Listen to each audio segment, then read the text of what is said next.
እዚህ ዋሽንግተን ዲሲ አካባቢ በጣም ታታሪ የቢዝነስ ኮሚኒቲ አለ፣ ግን በራሱ ተፍጨርጭሮ ነው ብዙዎች የከሰሩም የዘጓዋል። ግሪን ካርድ ያለው ሰው ከአሜሪካ ወጥቶ መመለስ ይችላል ወይ የሚለው ነው ትልቁ ጥያቄ። በደንብ እስኪታወቅ ድረስ ከመንቀሳቀስ ቢቆጠብ ጥሩ ነው ብለን ሴፍ ነው ብለን እናምናለን። አሜሪካ ውስጥ ከሚገኙ ኢትዮጵያውያኖች ቁጥር በዋሽንግተን ዲሲ ከፍተኛውን ቁጥር ይዞ ይገኛል። ለኢትዮጵያ ማህበረሰብ ደግሞ እንደዚህ አደጋ ላይ ከመውደቁ በፊት ምርጫ ላይ ለምንድን ነው የማይሳተፈው? ሁሉ ጊዜ አብዛኛው ሰው የሚለው አንድ ሰው ድምፅ ምንም አይነት ለውጥ አያመጣም የሚል አባባል አለ። ይዘው እስከ ፓናማ ድረስ ዲፖርት የተደረጉ ሰዎች አሉ፣ ኢትዮጵያውያኖች አሉ።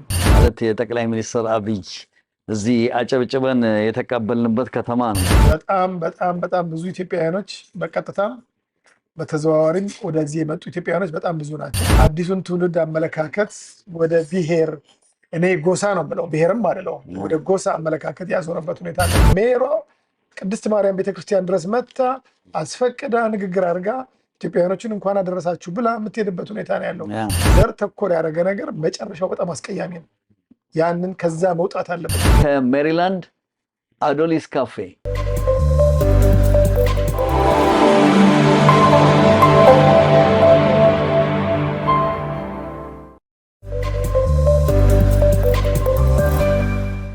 ጤና ይስጥልኝ ተመልካቾቻችን፣ እንደምን ሰንብታችኋል? ይህ የብርሃን ቴሌቪዥን ነው። የብርሃን ቴሌቪዥን ዛሬ አርብ ነው፣ ጠዋት 9 ሰዓት አካባቢ ነው። ቀጥታ ወደ ዋሽንግተን ዲሲ ሜሪላንድ በመጓዝ ላይ እገኛለሁ። እንግዲህ እንደምትመለከቱት አሁን የአየር ሁኔታው ትንሽ ነፋስ አለ፣ ግን አየሩ እየተስተካከለ እያማረ ነው የመጣው። ፕሬዚዳንት ትራምፕ ከመጣ ጊዜ ለመጀመሪያ ጊዜ ነው አሁን ወደ አሜሪካ የምጓዘው። አንዳንድ የግል ጉዳይ ስላጋጠመኝ ነው። ቢሆንም አንዳንድ ፕሮግራሞችን ይዤ እቀርባለሁ። እንግዲህ እናንተም እንደምትከታተሉ ባለሙሉ ተስፋ ነኝ። ጤና ይስጥልኝ ከብርሃን ቴሌቪዥን።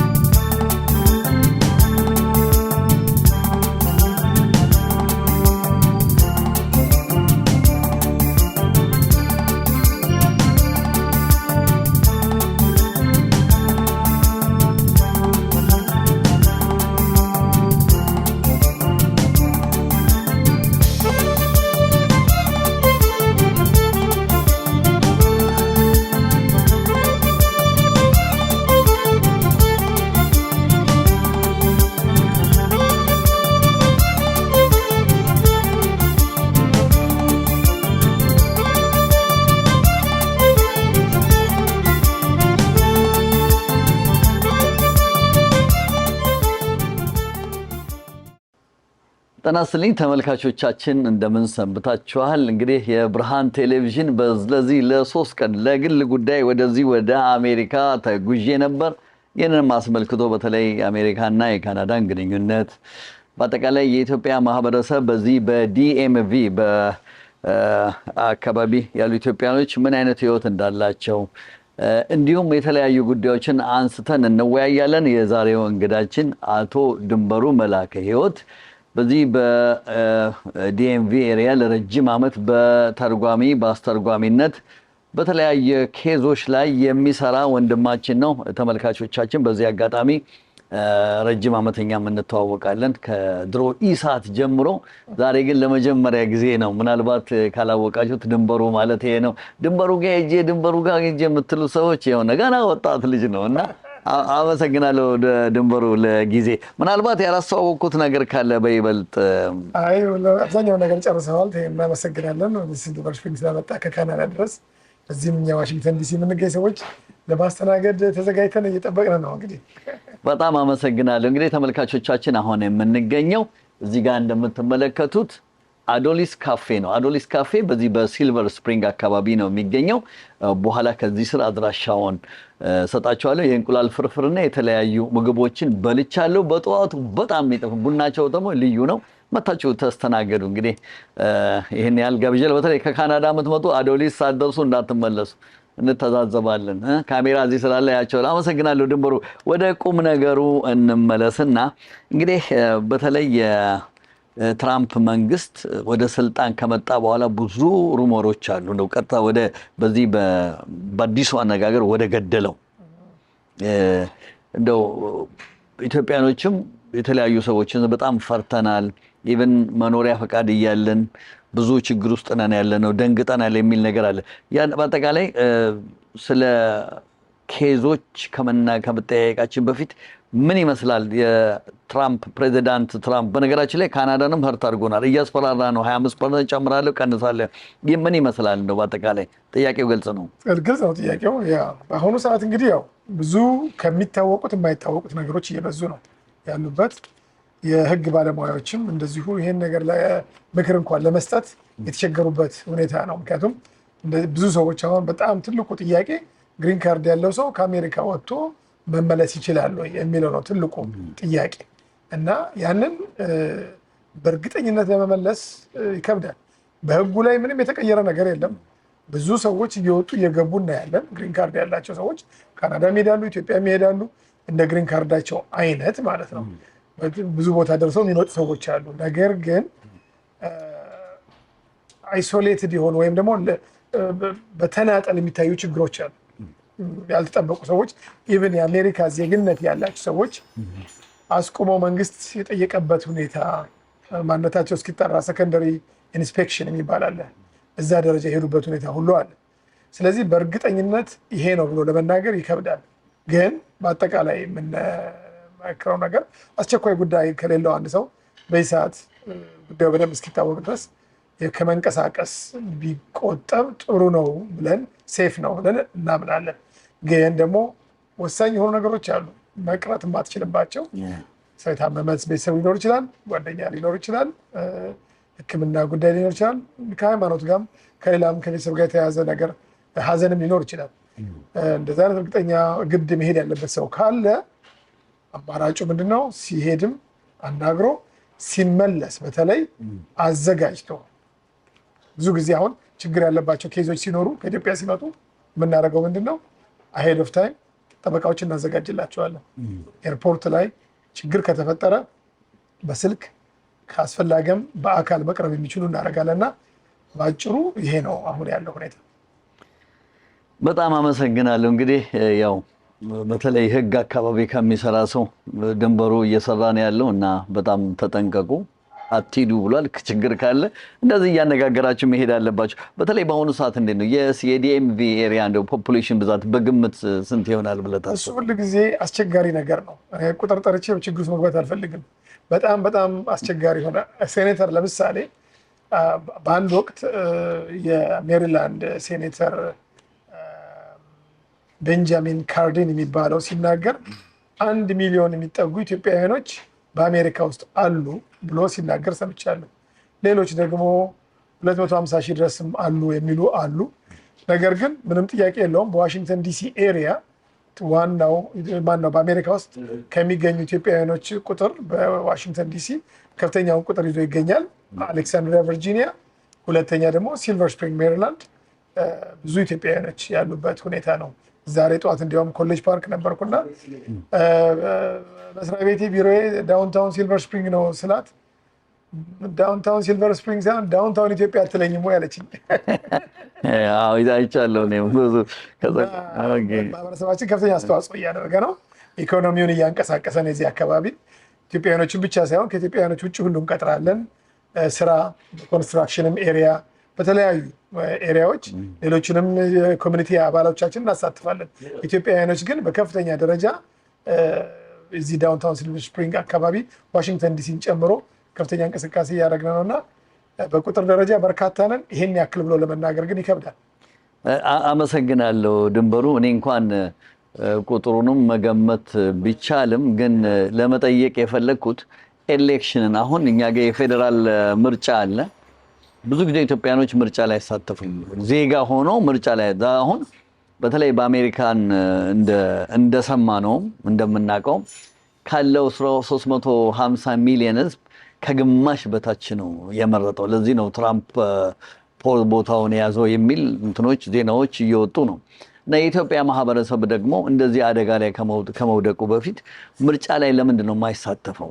እንግዲህ ኢትዮጵያኖች ይሳተፋሉ፣ ግን ብዛታቸው ማንኛውም ኮሚኒቲ አፌክት የሚያደርገው ሁኔታ ነው። የእኛንም ኮሚኒቲ አፌክት የሚያደርገው ሁል ጊዜ አብዛኛው ሰው የሚለው አንድ ሰው ድምፅ ምንም አይነት ለውጥ አያመጣም የሚል አባባል አለ። ትክክል አይደለም። የኢትዮጵያውያኖች ድምፅ ለውጥ ያመጣባቸው ቦታዎች አሉ። ከዚህ በፊት ቨርጂኒያ፣ በተለይ አትላንታ ጆርጂያ፣ በዛ አካባቢ በተደረጉ ምርጫዎች የኢትዮጵያውያኖች ድምፅ ኢምፓክት እንደነበራቸው አንዳንድ ሰነዶች እና አንዳንድ ዜናዎች ይናገራሉ።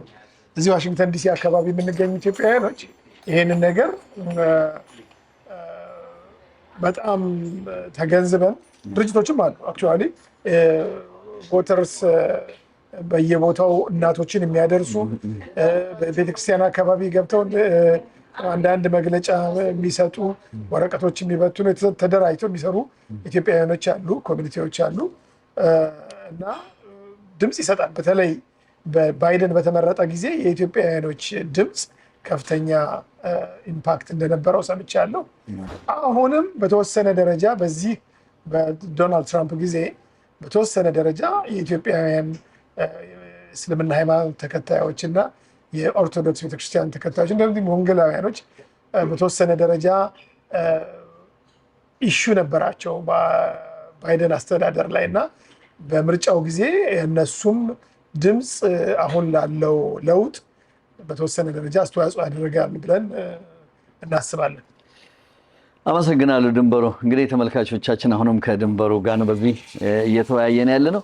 እንደው ኢትዮጵያውያኖች በተለይ ትራምፕ ከመጣ በኋላ እዛ የስደተኛ ኬዛቸውን ብዙ አብራችሁ እየሰራችሁ ነው ያላችሁት። እንዴት ነው ተጠቅመዋል ወይስ አደጋ ላይ ናቸው ያሉት ማለት ይቻላል? እንደ ማንኛውም ስደተኛ ማህበረሰብ ችግር ላይ ወደቁ ወገኖች አሉ። ተይዘው እስከ ፓናማ ድረስ ዲፖርት የተደረጉ ሰዎች አሉ፣ ኢትዮጵያውያኖች አሉ።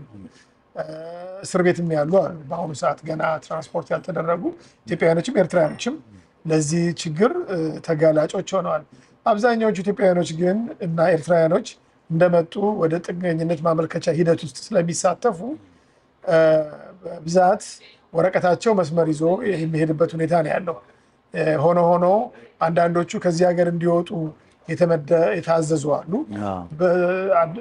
ጥሩነቱ ምንድን ነው? በመካከል ላይ ኢትዮጵያ ቴምፖራሪ ፕሮቴክሽን የተሰጣት ሀገር ነበረች። በዛ ምክንያት ኢትዮጵያውያኖች እንደዛም እንኳን የመባረሪያ ወረቀት የተቆረጠባቸው ሰዎች ያንን የጥገኝነት ቴምፖራሪ ፕሮቴክሽን ስታተስ ስላመለከቱ አብዛኛዎቹ በአሁኑ ሰዓት ደህና ናቸው። ግን ባለኝ መረጃ መሰረት ከ1000 በላይ ኢትዮጵያውያኖች ለዚህ ችግር ሰለባ እንደሆኑ ሰምቻለሁኝ እና ግን አሁንም ቢሆን ይሄ ነገር ይቆማል ማለት አይደለም፣ እንደቀጠለ ነው። ወደፊት የሚመጣውን አናውቅም። ከሌላው ኮሚኒቲ ጋር ሲነጻጸር የኛ የተሻለ ነው። ግን ከ1000 በላይ ኢትዮጵያውያኖች ለዚህ ችግር ሰለባ እንደሆኑ ሰምቻለሁ። አመሰግናለሁ ተመልካቾቻችን። እንግዲህ በጣም ነው የማመሰግነው። እየተወያየን ያለ ነው ከድንበሩ መላከ ሕይወት። ያው ጓደኛ ስለሆነ አንተ ብል እናንተም ቅር እንዳይላችሁ ከጥቂት ደቂቃ እረፍት በኋላ እንመለሳለን። ተከታተሉ። አመሰግናለሁ።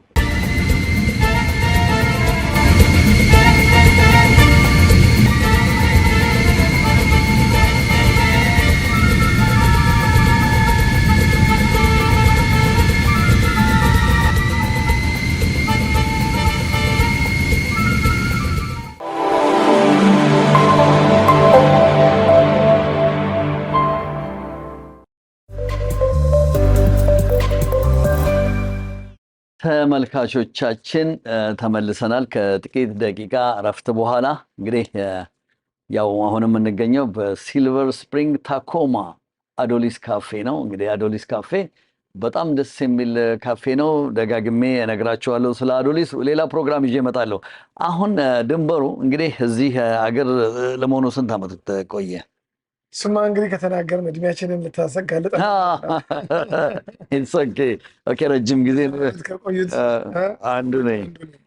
እኔ ምክንያቱም ምንድን ነው እዛ ካናዳ ኦፍኮርስ የመንግስት ሶሻል እርዳታዎች አሉ። ኮሚኒቲው 40 ምናምን ዓመት የተቀመጠ ኢትዮጵያ ማህበር በቶሮንቶና አካባቢው የሚል ትልቅ ኮሚኒቲ አለ። በተቻለ መጠን ኒው ካመሮችን ግራ የገባቸውን ይረዳል። ግን ዲኤምቪ እዚህ አካባቢ እንደዚህ አይነት ነገር ከረጅም ጊዜ ጀምሮ በቱ ጊዜ በተከታታይ መጥቻለሁ። አይሰማም። ለምንድነው እንደዚህ አይነት ነገር? እንደውም እንደዚህ ስኑ ሞር ጠንክራችሁ ሞር ኮሚኒቲ መሆን ያለበት ይመስለኛል። እንደው በአጠቃላይ ሊኖር ስለሚችል እንደው አንተ ልጠይቅህ። በጣም ጥሩ አሉ። ዋሽንግተን ዲሲ አካባቢ ከ3 በላይ በኢትዮጵያ ስም የሚንቀሳቀሱ ሌላ ደግሞ በአፍሪካም ስም የሚንቀሳቀሱ ሌሎችም በኢስት አፍሪካ ኮሚኒቲን የሚያካልሉ ድርጅቶች አሉ። እንዳልከው ግን እንደናንተ እንደ ሺካጎ እንዳለው እንደ ኢትዮጵያን ኮሚኒቲ ጠንካራ አይደለም። አለን አንድ በጣም ጠንካራ የሆነ በዶክተር ፀሐይ የሚመራው ለሱ ለኢትዮጵያውያኖች ስሙ የኢትዮጵያን ኮሚኒቲ ዴቨሎፕመንት ካውንስል ይባላል እንጂ አገልግሎት የሚሰጠው ለብዙ ለስደተኞች ነው አገልግሎት የሚሰጠው እና ወደ እንደ ስሙም እንደሚገልጸው ወደ ኢኮኖሚክ ዴቨሎፕመንት ገደማ ዙሪያ ይሄ ነው እንቅስቃሴ የሚያደርጉት። ሲልቨር ስፕሪንግም አንዳለን፣ ዋሽንግተን ዲሲም አለ እና አብረው ባለመስራታቸው ድክመት አለ። የቆየው ደግሞ ኢሲሲ የሚባለው በወይዘሮ ሄርሜላ የሚመራው አለ። አሁንም እዚሁ ከኛ አካባቢ ብዙ አይርቅም፣ አገልግሎት እየሰጠ ነው። ግን እንደ እድሜውና እንደሚጠበቅበት አገልግሎት እየሰጠ አይደለም። ማህበረሰባችን በጣም ብዙ አገልግሎት ይፈልጋል። በተለይ በአእምሮ ሕክምና በዛ አካባቢ ትልቅ ችግር አለ። በኮሚኒቲያችን ውስጥ የተወሰኑ ሰዎች ተደራጅተው ያንን አድሬስ ለማድረግ በቨርጂኒያ የሚንቀሳቀሱ ግሩፖች አሉ። ምን ያክል ሰክሰስፉል እንደሆነ እርግጠኛ አይደለሁም፣ ግን እንቅስቃሴዎች አሉ እና ምናልባት ኮንፌዴሬሽን አይነት ነገር ቢፈጥሩ እነዚህን የሚያካትቱ ማህበረሰባችን ጠንካራ ነው። እዚህ አካባቢ ያሉ መንግስቶች የሞንጎመሪ ካውንቲ ይባላል አሁን እዚህ አንተ ያለበት ቦታ፣ ዋሽንግተን ዲሲ፣ አርሊንግተን ካውንቲ፣ እነዚህ ፕሮግረሲቭ የሆኑ መንግስቶች ናቸው። እኛን ኮሚኒቲ ጋር ተቃርበው አብረው ለመስራት ያለውንም ችግር ሶልቭ ለማድረግ ገንዘብም ለመስጠት ፈቃደኞች የሆኑ ናቸው። ኤክስፐርቲስም ለማካፈል ፈቃደኛ የሆኑ የመንግስት አካሎች ናቸው እና ድምፃችንንም ስለሚፈልጉት አገልግሎቱንም መስጠት ይፈልጋሉ እና በዚህ አጋጣሚ ካነሳው አንጻር የእነዚህ ኮሚኒቲ ተቋማት መሪዎች በሚገኙባቸው አካባቢ የሚገኙትን የሎካል ገቨርንመንት ካውንስል ሜምበርስ ሜየሯን ጨምሮ የዋሽንግተን ዲሲ እየቀረቡ እያናገሩ ፕሮፌሽናሎች ቀጥረው ደግሞ ፕሮፖዛል እያስገቡ አገልግሎት ማግኘት ድጋፍ ማግኘት ይችላሉ እና ማህበረሰባችን ብዙ አገልግሎት ይፈልጋል። በቢዝነሱም ደረጃ አሁን አብዛኛው እዚህ አካባቢ ያለ የማህበረሰብ እዚህ ዋሽንግተን ዲሲ አካባቢ በጣም ታታሪ የቢዝነስ ኮሚኒቲ ያለ፣ ግን በራሱ ተፍጨርጭሮ ነው። ብዙዎች እየከሰሩም የዘጉ አሉ፣ ለመዝጋትም የተንደረደሩ ያሉ አሉ። ለምን? የሚገባው ድጋፍ ከባንኮች እና ከመንግስት አያገኙም እና አቅጣጫ ለማሳየት የመጡ ሰዎች አሉ። በቅርቡ ያናገሩኝ አንዳንድ ፕሮፌሽናሎች አሉ።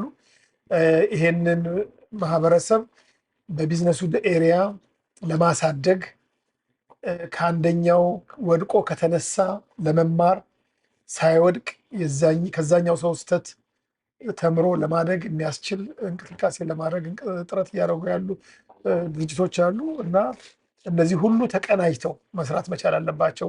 ኮሚኒቲያችን ለማሳደግ በጣም ድክመት አለ እንዳልከው። ነገር ግን እነሱ አንድ ላይ ሆነው መስራት ያልቻሉበት ነገር አለ። ቻምበር ኦፍ ኮሜርስ አለ። አሁን ለምሳሌ የዋሽንግተን ዲሲ ኤሪያ ቻምበር ኦፍ ኮሜርስ አለ። በጣም ብዙ ነጋዴዎች ነን ያለ ነው እዚህ አካባቢ ዋሽንግተን ዲሲ አካባቢ። ሁላችንም እኔንም ጨምሮ እዛ ውስጥ አባል አይደለንም፣ አባል መሆን አለብን እና ከሌሎቹ ቻምበር ኦፍ ኮሜርስ እዚህ አሁን ሲልቨር ስፕሪንግ ቻምበር ኦፍ ኮሜርስ የሚባል አለ። ሌላው ደግሞ እንዳለ የሜሪላንድ አለ። ከነሱም ተመክሮ ወስደን እኛ ምንድን ነው ማድረግ ያለብን? እንዴት ነው ብድር ማግኘት የሚችሉት? እንዴት ነው የተበደሩትን ገንዘብ መጠቀም ያለባቸው? ብዙ ችግሮች አሉ። የሴኪሪቲ የተለያዩ ችግሮች አሉ። ስርቆት አለ፣ ወንጀሎች አሉ። እንዴት አድርገን ነው እነዚህም ከመንግስት ጋር ከፖሊስ ጋር ተቀናይተን እነዚህን ችግሮች የምናስቆመው? ይሄን ለመመካከር የግዴታ በራሳችን ብቻ ማድረግ የለብንም። ምክንያቱም ትንሽ ቢዝነስ ብዙ ስራ ነው ያላቸው። በአካውንቲንግ ኤሪያ ፕሮፌሽናሎች ያስፈልጓቸዋል። በማርኬቲንግ ኤሪያ ፕሮፌሽናሎች ያስፈልጓቸዋል። በህግ ሬስቶራንት ራሱ ስንትና ስንት ላይሰንሶች ያስፈልጉታል። ቤት እናድሳለን የሚሉ ሰዎች የንግድ ቤቶችን ለማደስ ብዙ አይነት ፐርሚቶችና የብዙ አይነት ፕሮፌሽናሎች ኢንቮልቭመንት ያስፈልጋል።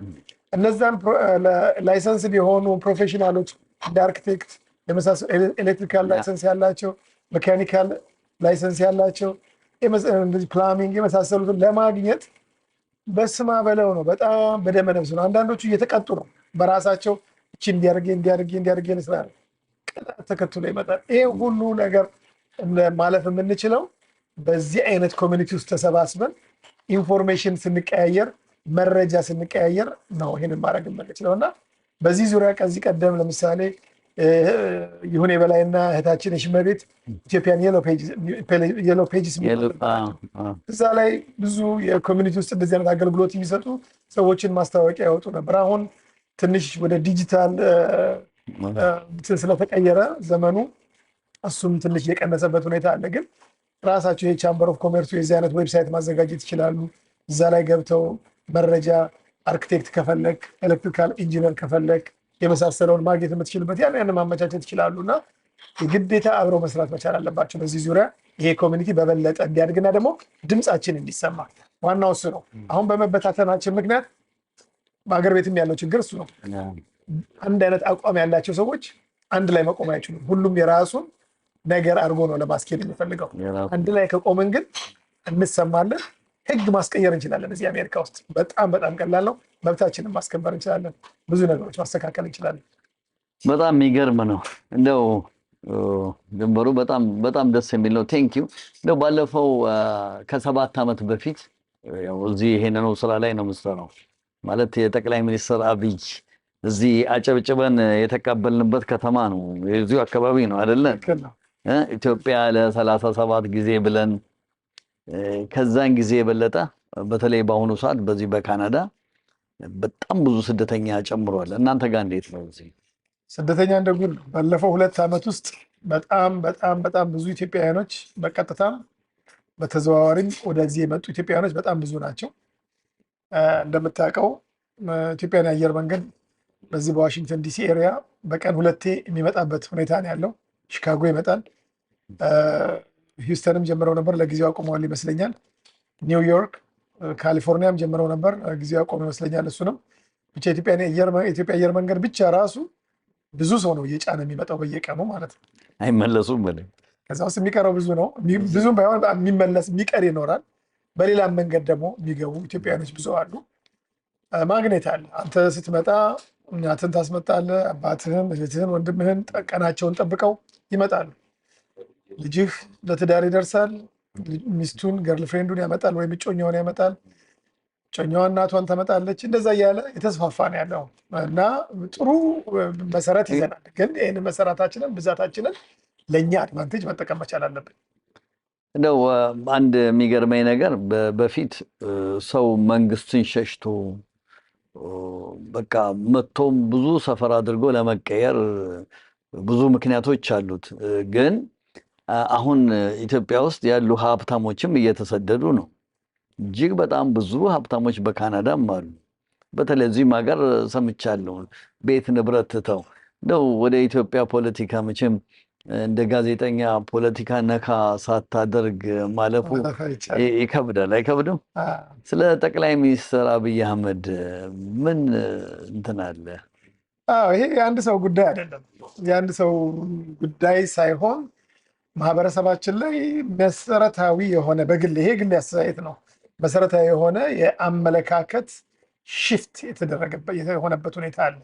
ባለፈው 30-40 ዓመት የተሰራበት የዘር ፖለቲካ አዲሱን ትውልድ አመለካከት ወደ ብሔር፣ እኔ ጎሳ ነው ብለው ብሔርም አይደለው ወደ ጎሳ አመለካከት ያዞረበት ሁኔታ አለና ይሄ በቤተሰብ ውስጥ ገብቷል። ከክልል ከሚባለው ነገር አልፎ ቤተሰብ ውስጥ የገባ ትልቅ ችግር ነው እና በአሁኑ ሰዓት ያለው የዘር ፖለቲካ ኢትዮጵያ ውስጥና መግነኑ ከልክ ያለፈ ነው። የብሔር ብሔረሰቦች መብት መጠበቅ እንደተጠበቀ ሆኖ የኢትዮጵያን አንድነት ከልክ በላይ የሸረሸረበት ሁኔታ ነው ያለውና በጣም ነው ያዘንኩት። ምንችለውን ሁላችንም አድርገናል በአቅማችን። ነገር ግን አብረውን ይሰሩ የነበሩ ሰዎች ሁሉ በአሁኑ ሰዓት የዘር ፖለቲካ ዘር ፖለቲካ በማቀንቀን ላይ ይገኛሉ። በዛ ላይ ደግሞ መጨረሻውን አሳዩን ስንላቸው ማሳየት የማይችሉበትን ሁኔታ ጊዜያዊ ያለውን ችግር ለመፍታት በዚሁ በዘር መንገድ መካሄድ አለበት የሚባል አካሄድ አለ። በግሌ እኔ እንደው ይሄ ነገር ይጠቅማል ለሀገሪቷም ለማህበረሰቡ ይጠቅማል ብለህ ታስባለህ? በሙሉ የወጣው ሳውዝ አፍሪካ ኢትዮጵያውያኖች ሲታገሉ የነበሩት ሳውዝ አፍሪካን ታጋዮች ሲያሰለጥኑ የነበሩት እኮ ከዚህ አይነት የጎሳ ፖለቲካ ወጥቶ ብሔራዊ ማንነትን አግንኖ በዛ ስር የቀረው ብሔረሰብ መብቱና ቋንቋ፣ ሃይማኖቱ፣ ባህሉ ተጠብቆ የሚኖር የሚችልበት ሁኔታ አለ። በሌሎችም ሀገሮች አሉ። እዚህም እያየን ነው። አሜሪካ ሀገር አሁን ዋሽንግተን ዲሲ ብትሄድ በአማርኛ አስተርጓሚ ይቀርብልሃል። የኢትዮጵያን ፕሮግራም በሚኖርበት ጊዜ ሜሯ ቅድስት ማርያም ቤተክርስቲያን ድረስ መጥታ አስፈቅዳ ንግግር አድርጋ ኢትዮጵያውያኖችን እንኳን አደረሳችሁ ብላ የምትሄድበት ሁኔታ ነው ያለው። እነዚህ ሁለት ነገሮች የሚጣረሱ አይደሉም። የሀገር አንድነትና የብሔር መብት መከበር አብረው መሄድ የሚችሉ ነገሮች ናቸው። ነገር ግን አሁን የምናየው ነገር ምንድን ነው? አንድ የበላይነት ሲሆን ሌላው የኢሊቶች ነው፣ ደግሞ የህዝብ አይደለም። ይሄ ደግሞ ግልጽ መሆን ያለበት ነገር አለ። ኢሊቶቹ ከላይ ወጥተው የሚያደርጉት ሁኔታ አለና ለግል ጥቅማቸው መጠቀሚያ ነው የሚያደርጉትና ይሄ በየቦታ ያለ ነው። ምንድነው የእኛ ሀገርን መጥፎ ያደረገው ምንድነው?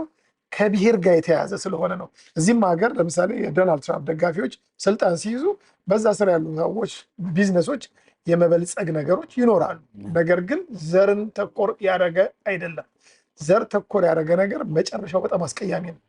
ያንን ከዛ መውጣት አለብን። አዲሱ ትውልድ በዚህ ጉዳይ ላይ ነው መስራት ያለበት። በጣም ይሄ ነው የግላቀት በጣም ደስ የሚል ይሄ መሆንም ያለበት ነው። ምክንያቱም ማንም በዘር ተከፋፍሎ የትም የደረሰ ነገር በአንድ እጅ አይጨበጨብም የሚባል አባባል አለ እና በተለይ እኛም እንደ ሚዲያ እንደ ኢትዮጵያዊ ማህበረሰብ አብሮ እንዲኖር አብሮ እንዲረዳዳ በጣም ወሳኝ ነው። ይሄ አስፈላጊ ነው። ብዙ አልያዝህ። በመጨረሻ ለማህበረሰቡ ለኢትዮጵያዊ እንደው የምታስተላልፈው መልእክት ካለ? አመሰግናለሁ። እንግዲህ በዋሽንግተን ዲሲ አካባቢ ለምትገኙ ኢትዮጵያውያኖች ምናልባት ከፋፍዬ ለመናገር ሞክራለሁ። ኢሚግሬሽን ጉዳይ፣ አሳይለም ጉዳይ ያላችሁ በተለይ ጠበቃ የሌላችሁ እና በግላችሁ ወይም ደግሞ በአስተርጓሚ ጉዳያችሁን ያስያዛችሁ ኢትዮጵያውያኖች ምክሬ ምንድነው? ጉዳያችሁን በጣም በቅርበት መከታተል አለባችሁ። አንደኛው ይሄ በጣም ኢምፖርታንት የሆነ ነጥብ ነው። ምክንያቱም ብዙ ሰዎች ኢንተርቪዋቸው ያመለጣቸው ሁኔታ አለ፣ የቀጠሯቸውን ሳያዩ ቀርተው ማለት ነው። አሁን በጣም ቶሎ ቶሎ መጥራት ጀምረዋል። የ2016፣ 15፣ 17ም ኢንተርቪው ያላቸው ሰዎች ይጠሩ ነው ያሉት እና ኬዝ ነንበራችሁን እዛው ሲስተሙ ላይ ያስገባችሁ ምን ደረጃ ላይ እንዳለ እንድትመለከቱ ፈልጋለሁ። አንደኛ እሱ ነው። ሁለተኛ ኬዛችሁ ላይ መዘጋጀት አለባችሁ። አዳዲስ የተከሰቱ ነገሮችን ከጉዳያችሁ ጋር የሚሄዱ ነገሮችን አስተካክላችሁ መገኘት መቻል አለባችሁ። ይሄ እንግዲህ በዋሽንግተን ዲሲ አካባቢ ወይም በሰሜን አሜሪካ ጥገኝነት ማለት በአሜሪካ ጥገኝነት ጠይቃችሁ ጉዳያችሁን በመጠባበቅ ላይ ያላችሁ ኢትዮጵያውያኖችን ነው የሚያካትተው። ካናዳ ላላችሁ ይሄ ላይ መለከት ይችላል። ሌላው ቅድም የተነሳው ነጥብ ነው። በኢኮኖሚክ ደረጃ ኢትዮጵያውያኖች እዚህ በጣም ብዙ ነን። በትምህርት ደረጃም ትልቅ ደረጃ የደረሱ ልጆች አሉን። በተለያየ የአሜሪካ ግዛቶች ተጉዣለሁ እና አንዳንዶቹ ትልልቅ ኦይል ካምፓኒ፣ ትልልቅ ካምፓኒዎች ከፍተኛ ስልጣን ይዘው የሚሰሩ ኢትዮጵያውያኖች አሉ። በዛውም ልክ ደግሞ ታች ሆነን አገልግሎት ሰርቪስ ላይ ያለን ኢትዮጵያውያኖች አለን። ግን ማደግ መቻል አለብን። ያንን ለማድረግ የምንችለው የተለያዩ ኢኮኖሚክ ሴክተሮችን ጆይን በምናደርግበት ጊዜ ነው እና ምክሬ ምንድነው? አሁን ፈረንጆቹም እንደሚያደርጉት በቲክቶክ ላይም እንደምታዩት ሳይድ ሀስል የሚሉት ነገር አላቸው። ከዛ ጀምረው ትልልቅ ደረጃ የደረሱ ሰዎች አሉና የቢዝነስ አካባቢም ኢትዮጵያኖች እንዲገቡ ምክሬ ነው። በቢዝነስ ላይ ያላችሁ ደግሞ ሰዎች ቅድም እንዳልኩት በቻምበር ኦፍ ኮመርስም ሆነ በሌላ ማህበረሰብ በመታቀፍ አብሮ ተወያይቶ ደግሞ አንድ ሰው ሆኖ ብቻውን የሚሰራው ቢዝነስ ብዙ ጊዜ አያድግም፣ ከመሬት አይነሳም። የምትተዋወቁ የምትተማመኑ ሰዎች አክሲዮን እየፈጠራችሁ ትልልቅ ነገር ማድረግ ትችላላችሁ። ህንፃ መግዛት ትችላላችሁ። የሚከራዩ ኮመርሻል ቢልዲንግ መግዛት ትችላላችሁ። እና ይሄን ሁሉ ማድረግ ይቻላል። እና ወደዚህ ራሳችንን ብናተኩር የሚቀጥለው ትውልድ የሚቀጥለው ጄኔሬሽን ወደዚህ እንዲገባ ነው ምክሬ። እኔ ስም እዚህ ሀገር በሚመጣበት ጊዜ ትልቁ ኢንዱስትሪ ታክሲ ካብ ነበረ። ዋሽንግተን ዲሲ ውስጥ በሙሉ ፒኤችዲ ያላቸው ሰዎች፣ ትልልቅ የመንግስት ባለስልጣን የነበሩ ሰዎች በሙሉ ታክሲ ካብ ነበር የሚነዱት። ኦፍኮርስ ታክሲ ተነድቶ አንድ ሰው ቤተሰቡን ኑሮውን ማስተዳደር የሚችልበት ሁኔታ ነበረ። ኡበር ሲመጣ ያንን ዲስትሮይ ያደረገው። ስለዚህ አሁን መሰረታዊ መሬት የጨበጠ ኢኮኖሚ ግራውንድ ያስፈልገናል እኛ ኢትዮጵያውያኖች። እና ሁላችንም ደግሞ ታለንት አለን። እኔ ምን እሰራለሁ ልንል እንችላለን፣ ግን ከተሰባሰብን እና እንደዚህ ብሬንስቶርም ካረግን እያንዳንዳችን ምንም መስራት መነጋገር ስለምንችል የምመክራችሁ ነገር ምንድን ነው? በእንደዚህ አይነት ነገር ውስጥ ለመሳተፍ መጀመሪያ ብሬንስቶርሚንግ ኮሚኒቲ ውስጥ መካተት ያስፈልጋል። እና ይህን ብናደረግ ለማህበረሰባችን እድገት ያመጣል ብዬ ነው የማስበው። ኮሚኒቲ ሊደሮች ደግሞ ቅድም እንዳልኩት ብዙ ኢትዮጵያ ኮሚኒቲ ሴንተሮች አሉ። እናንተ ተሰባስባችሁ እንደ ኮንፌዴሬሽን ነገር አድርጋችሁ አይደንቲቲያችሁን ሳታፈርሱ ግን አብረን ሰርተን አንድ አይነት የጋራ የሆኑ ነገሮቻችንን ለአሜሪካ ሎካል ገቨርንመንትስ እንዲሁም ለፌዴራል ገቨርንመንቱም አቅርበን በኮሚኒቲያችን ውስጥ ያሉትን ችግሮች መቅረፍ እንድንችል ብናደርግ ጥሩ ነው የሚል ምክር አለኝ። አመሰግናለሁ። እንግዲህ መቼም ይሄ ምክር ቀላል ምክር አይደለም። ተመልካቾቻችን ፕሮግራማችንን በዚሁ እናጠናቀቃለን። ድንበሩ መላከ ሕይወት በአስተርጓሚና በአማካሪነት በዚህ በዋሽንግተን ዲሲ፣ ሜሪላንድ፣ ሲልቨር ስፕሪንግ፣ ታኮማ አካባቢ በጣም የታወቀ ሰው ነው። ብዙዎቻችሁ ታውቁታላችሁ። እኔም እንደ ብርሃን ቴሌቪዥን እንደ ካናዳ ዜጋ ከልብ እያመሰገንኩኝ እንግዲህ ተመልካቾቻችን ይህን ፕሮግራም ደግሞ ለመከታተል ላይክ፣ ሼር፣ ሰብስክራይብ ብዙ ጊዜ እኔ ትንሽ እንደ ጎንደሬ ያደርገኛል፣ እግደረደራለሁ። ላይክ፣ ሼር፣ ሰብስክራይብ አድርጉ። እሺ፣ ጤና ይስጥልኝ። ብርሃኑ ነኝ ከብርሃን ቴሌቪዥን ከሜሪላንድ አዶሊስ ካፌ። ቻው፣ ጤና ይስጥልኝ። ጤና ይስጥልኝ ተመልካቾቻችን እንደምን ሰንብታችኋል? የብርሃን ቴሌቪዥን እንግዲህ ከ2025 ከጃንዋሪ ጀምሮ የሜምበርሺፕ እየሰበሰብን እንገኛለን። ብዙዎቻችሁ እየተሳተፋችሁ ነው። እንግዲህ እንድትሳተፉ ደጋግሜ እጠይቃለሁ። ብርሃን ቴሌቪዥን ለ14 ዓመት በላይ እናንተን ሲያገለግል ያለ ሚዲያ ነው። እንግዲህ በተለይ በአሁኑ ሰዓት አንዳንድ ሰዎች ትንሽ እንዳዘነጉ ብዬ ለማስታወስ ያህል ነው እንጂ ብዙዎቻችሁ እየደወላችሁ እየሰጣችሁ ነው። በስልክ ቁጥር፣ በኢሜይል፣ በኢትራንስፈር አድርጋችሁ እንድትረዱን እንጠይቃለን። ብርሃን ቴሌቪዥን ከዚህ ከቶሮንቶ ካናዳ። በሁለተኛ ደረጃ ብርሃን ቴሌቪዥን ካናዳ የሚል ደግሞ አዲስ ቻናል አለ። እሱንም ሰብስክራይብ አድርጉ። ምክንያቱም የቤተ ክርስቲያንና የአንዳንድ ጉዳዮችን እዛ ላይ ስለማደርግ እዛ ላይም ገብታችሁ ሁላችሁም ሰብስክራይብ፣ ላይክ፣ ሼር እንድታደርጉ አሁንም በድጋሚ እጠይቃለሁ። የእናንተው ብርሃን ቴሌቪዥን ብርሃኑ ነኝ ከብርሃን ቴሌቪዥን።